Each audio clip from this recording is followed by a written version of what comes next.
Selamat pagi, salam sejahtera untuk kita semua. Semoga kita dalam keadaan sehat.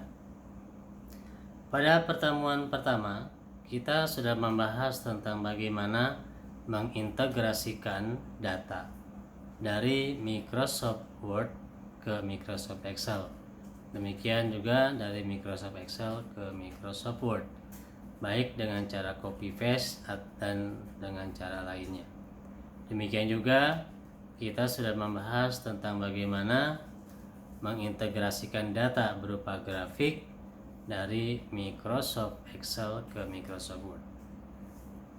Pada pertemuan kedua ini kita akan membahas yang pertama adalah mail merge.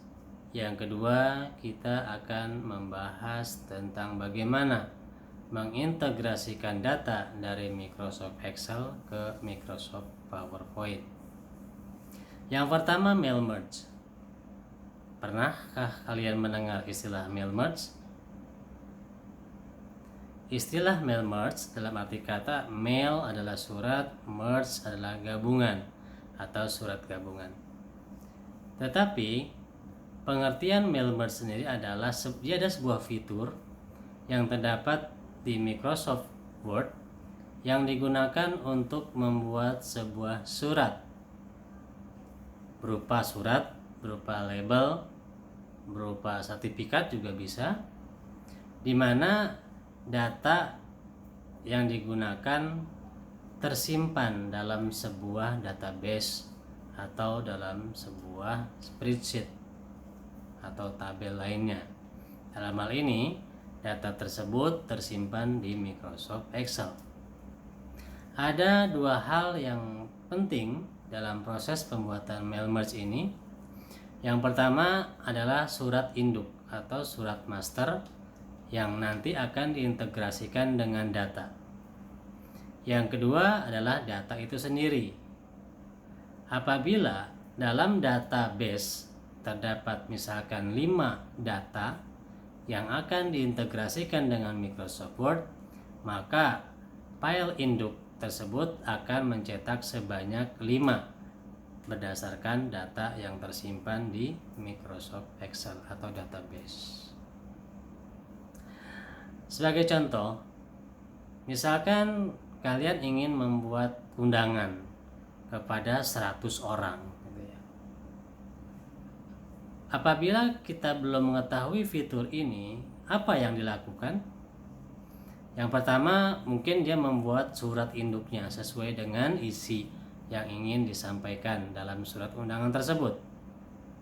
Untuk mengirimkan surat tersebut kepada orang yang pertama, mungkin akan diketik misalkan kepada Bapak Budi, alamat Jalan Angsa 4, nomor 39, Jakarta. Kemudian surat yang pertama tadi dicetak. Dapatlah data yang pertama.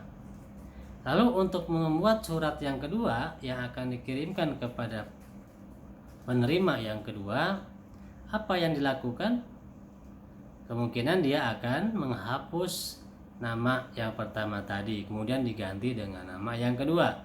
Misalkan Pak Handoko, Jalan Bumi Raya nomor 5, Bandung. Dicetak surat yang kedua. Terus seperti itu sampai 100 orang. Dapat kita bayangkan betapa beratnya pekerjaan tersebut. Dengan adanya fitur mail merge yang terdapat di Microsoft Word, maka kita tidak lagi melakukan hal tersebut. Untuk itu, pada video selanjutnya dapat kalian simak bagaimana proses pembuatan mail merge ini. Walaupun kita tidak dapat bertatap muka secara langsung, tetapi tidak menyurutkan kita untuk belajar. Dan Bapak yakin apabila kalian mengikuti proses ini dengan baik, maka tujuan dari proses pembelajaran ini dapat tercapai dengan baik. Selamat belajar dan tetap semangat.